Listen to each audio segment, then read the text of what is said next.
All right, so a lot of you probably know the song Sweet Child of Mine, which I always thought had kind of a creepy title, by the way, by Guns N' Roses. And it has that part, where do we go now? And actually that's really about where did they go with the song. When they were composing it, they just didn't know, and it was sort of ad hoc when they came up with that. But the point is, I don't know where we go with the news that's going on right now. I don't know what of the many stories going around today people will be talking about 1 week from now, much less 6 months from now. But there's a lot going on. I just don't know, where do we go? Where do we go now? And to help me with that, fortunately, is Jim Hoft of the Gateway Pundit, who puts this all together, I guess to use a term from Joshua Kaplan, curates it. Jim, where do we go? Where do we go now? Hey, we're watching now where we go with this Obamacare bill, Adam. And it's good to be with you, by the way. I'm glad you're feeling better. Thank you.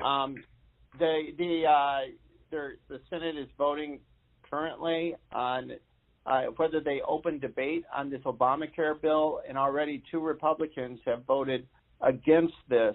Senator Collins from Alaska, as expected, from Maine, and Senator Murkowski from Alaska. So these are 2 senators, Republican senators, who are very happy, I guess, with Obamacare and want it to stay the same, and won't even open debate to discuss this. I'm telling you, there was a lot of talk during the election about this is just one-party system in Washington. I think this is a little further proof of that. I don't know if I ever believed that, but it's just infuriating to watch this House and Senate do nothing when they have a Republican president who is so gutsy and willing to do anything for the people in America, and we have these whimpering little scared little fools who won't pass anything to help the American people. It's really I'm just in shock every day watching this develop. Yeah, it's not unexpected with those 2. Susan Collins is part of the 2-headed monster in Maine, of the 2-headed Republican in quotes, monster in Maine.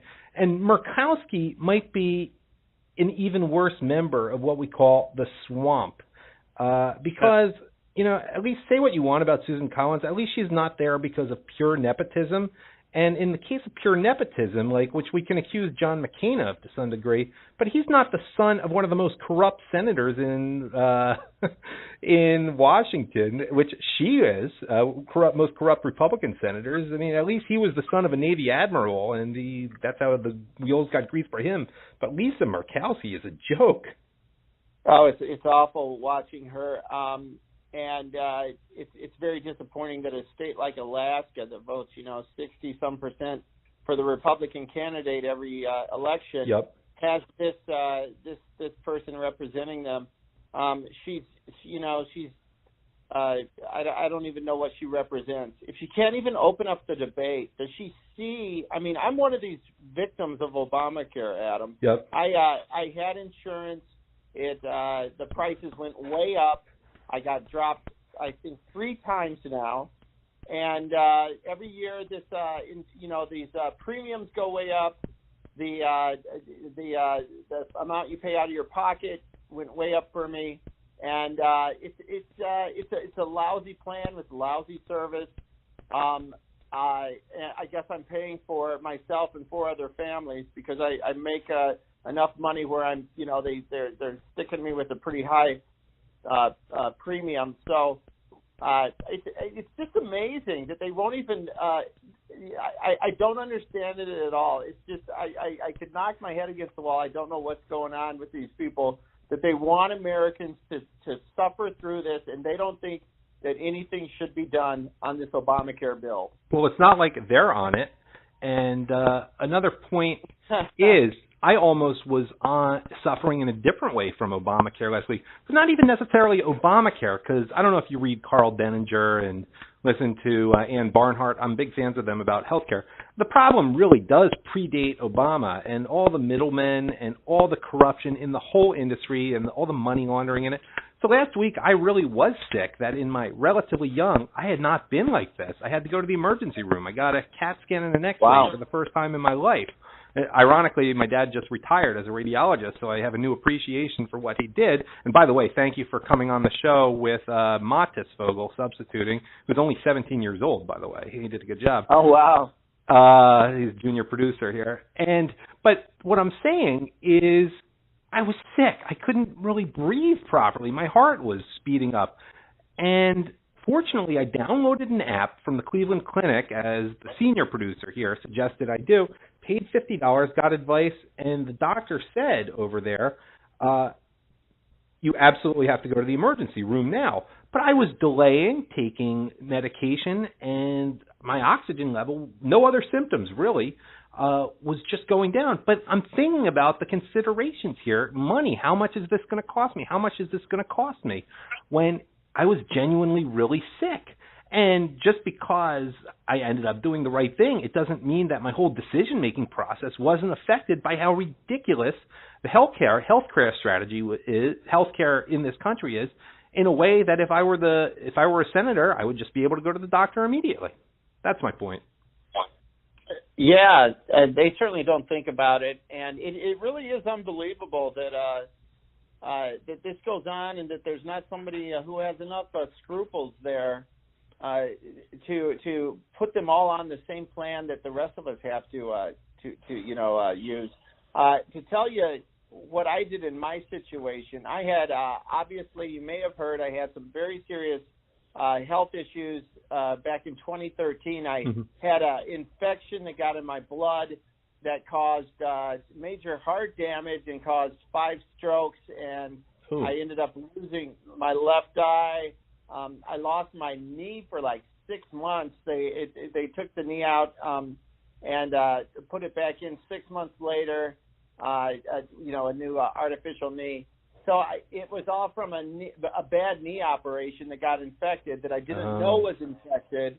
And anyway, I went through an awful time in recovery, but thank God I'm still here today. But healthcare certainly, at the time I wasn't under Obamacare, and I had a plan where all I did was pay $200 and it took care of everything else. It was an exceptional plan. But now with the way that Obamacare is going, I actually found one of these kind of I don't know how you describe it. It's not. It comes under the Obamacare umbrella, but it's a different type of plan. It costs me a lot less money, and I pay a lot more for out of the pocket. I do a lot of. I get some care from. I can call in and get actually some help that way. So people are going to different alternatives because Obamacare is just so awful. Yeah, and it's just a matter for me, again, to cite Carl Denninger. I believe in citing people, and people can follow him at marketticker.org. There's a hyphen between market and ticker.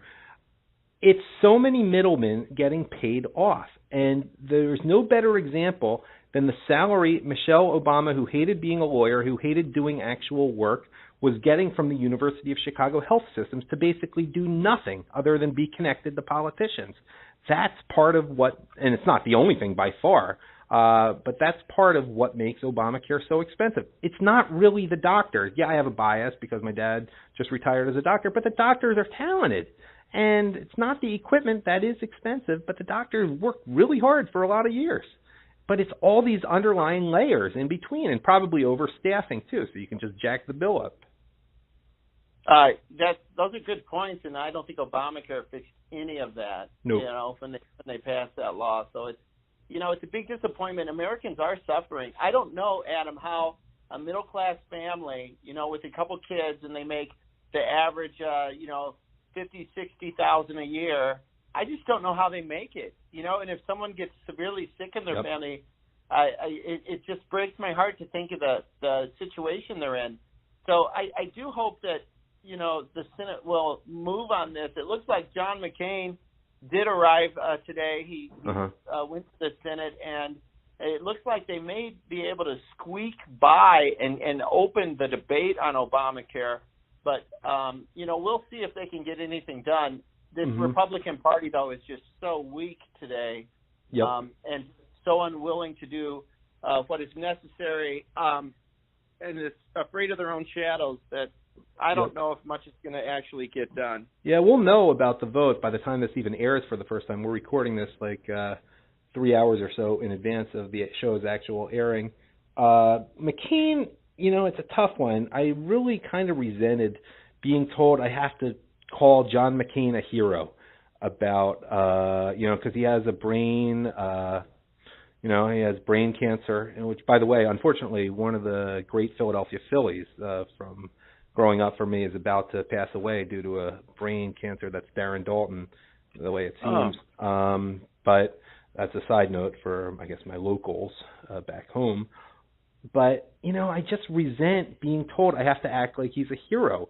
And to me, my attitude was, first of all, I'm not wishing death upon him, but I'm not sitting here complaining if karma is a bitch, too.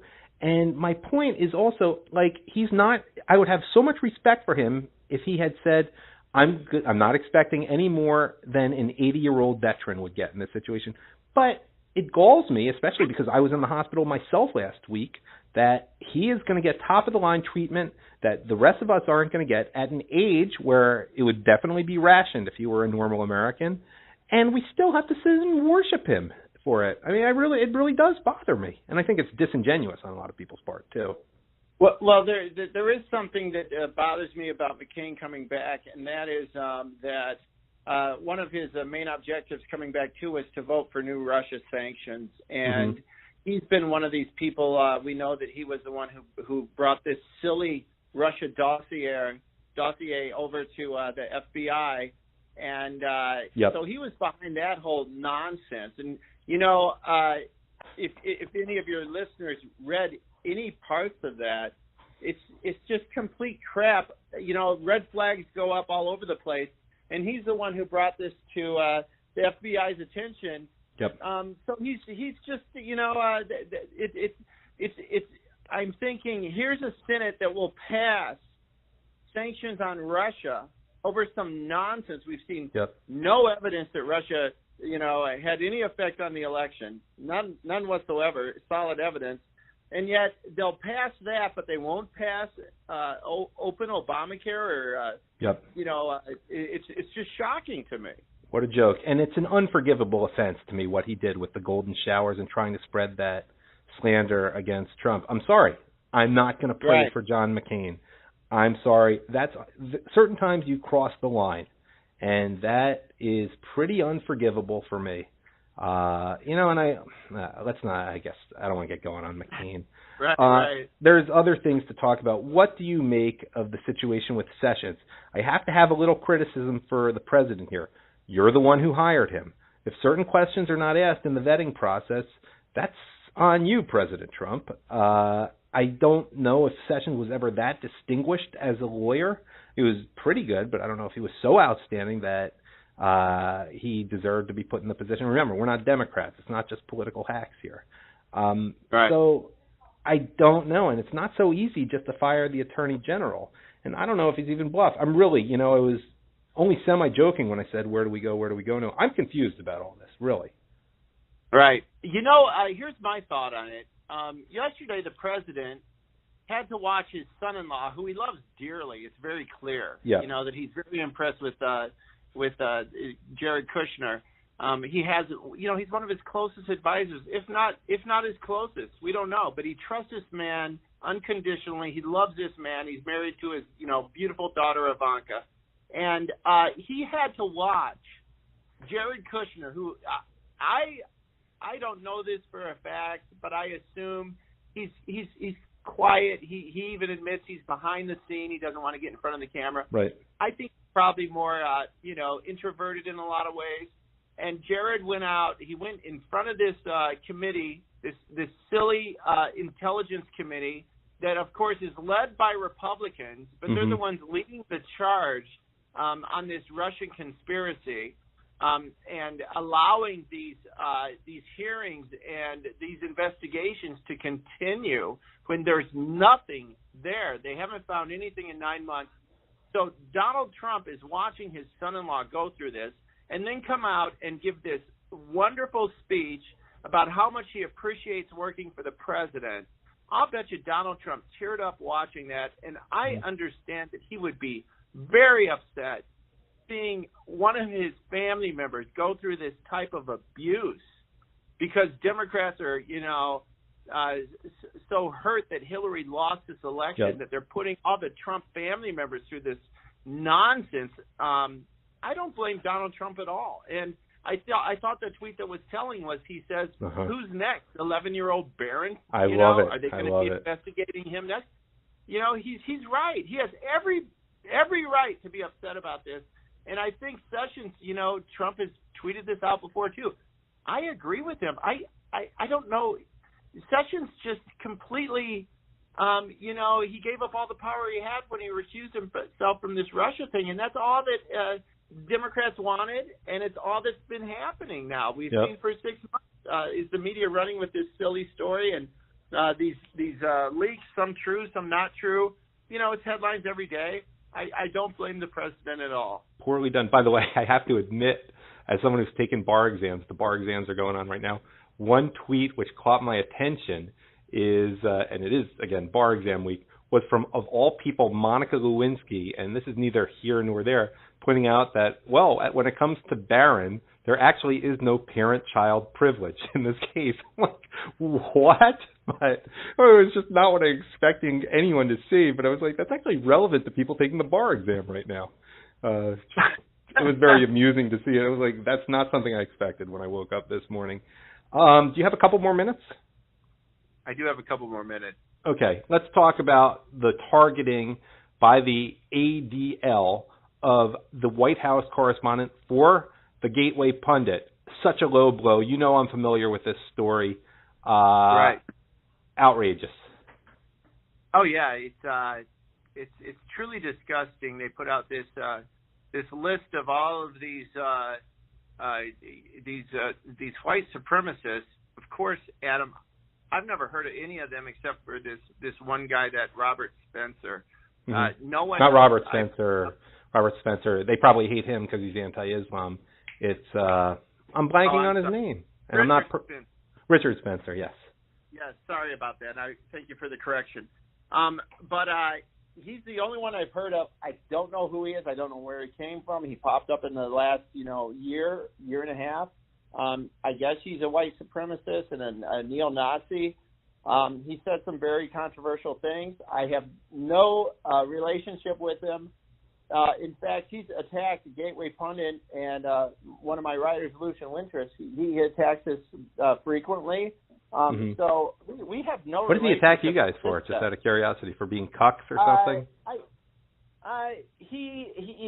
Just that we weren't true conservatives or some crap, just kind of nonsense stuff. And Lucian, of course, had some gossip about Richard Spencer, and so he was tweeting that out. I haven't heard that. Spencer didn't like it. It was just this little back and forth. Anyway, he was on this list.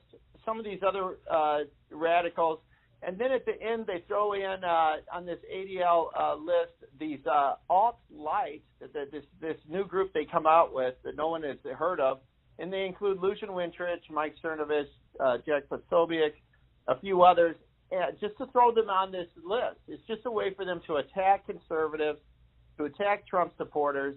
And of all people, Lucian Wintrich, my writer who worked in the White House for me, his grandfather was in Poland. His grandfather, who's Jewish, escaped the Nazis, came to the United States. He actually wrote a book, I believe, about it, his experiences there. And so Lucian, of course, is an open gay conservative. Right. And so he's really the furthest thing from a white supremacist or a Nazi that you can think of. Well, wait, unless you know about some of the real love lives of the Nazis, then it's not that far from the Nazis. You know about the pink swastika, I'm sure. But sorry, I digress. Right, but anyway, Lucian should never be on that list. And then they cite him in their article as having put up some Twinks for Trump posters. Yeah, what was that? Like, I mean, it was guilt by association. It was like they just wanted to gratuitously stick the gay thing in there when it didn't even have anything to do with what they were talking about. They were sitting there just trying to do like 2-degree guilt by association of the, like literally he was at a rally where Pamela Geller was and she's Islamophobic. Okay, so I get that. Then they're just throwing it in there. It's just so shameless. Oh, it was. And they actually went back, and that's where they added the parts about Robert Spencer. And maybe, I guess he didn't make Richard. it on there, but yeah. Oh no, Robert this time. Pamela Geller they added, and that Geert Wilders was at this party too. So, we can't have him. Made Lucian, that made Lucian Islamophobe. So it was just complete nonsense. Lucian's pretty upset about it. I know this friend of mine, Laura Loomer, who's a reporter in New York City. She went to the ADL today at their headquarters, and she wanted to talk to somebody, and they want to let her in. So that's she has a shock. couple entertaining little videos out there. I have not seen that. Yeah, I think it just came out this afternoon, but I'll check that out. Yeah. You know, and the other thing with them is they're so shameless. It's at one point they're showing we're so sad, like as you wrote about at the Gateway Pundit published. We're so sad about the murder of the Israeli family, and so they stick a couple tweets out, which probably spent about 45 seconds working on. And then at the same time, they're criticizing people for Islamophobia, as if like we can't see the total contradiction there. It's just trying to please two different sets of donors, because what the ADL is all about, in my opinion, is money. And they like doing their No Place for Hate presentations at schools when they're some of the most hateful people you can encounter. Yeah, it's very sad. Yeah, I have a friend who writes at Breitbart, is associated with Breitbart, and he actually did an internship with the ADL, and this must have been 20 years ago. Mm-hmm. And I just thought maybe this radical, slant they have was something that's more recent, but he said even back then they were definitely just a left-wing group. So. Yeah. And in fact, he said they were so left-wing that it opened his eyes and made him want to be more conservative. So it's funny you mentioned that. A girl from my high school class was a big liberal in high school. I used to have debates with her, and she was so turned off after working at the ADL, she became a religious Jew. Now has, I think, 6 or 7 kids. Wow. Well, good for her. How about that? Yeah. So I guess they opened some eyes. Yeah. So, if you have time for one more thing, I'd like to get to John Brennan, which you guys wrote about early this morning, or I guess it was an article by Josh Kaplan published at the Gateway Pundit. And if you have even more time than that, I'd like to get to Scaramucci. But Brennan, what is he suggesting a coup? Is this part of his jihad against the president? And I use the term jihad in John Brennan's case, not accidentally. Right. He came out in the last 24 hours and had suggested that there should be a coup if Trump fires Attorney General Sessions. I don't even know where he thinks he can get away with this, and it's such an outrageous statement, In the media, he probably can. And my first reaction to it is there already is a coup going on. It's a coup to replace President Trump, and it's been going on since his inauguration and before then. Yep.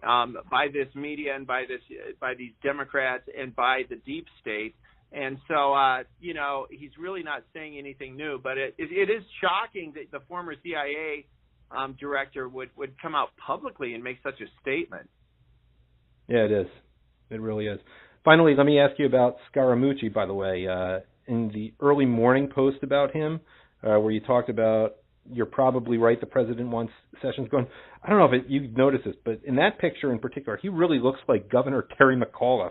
I can't help but notice that just at that angle that you have on there.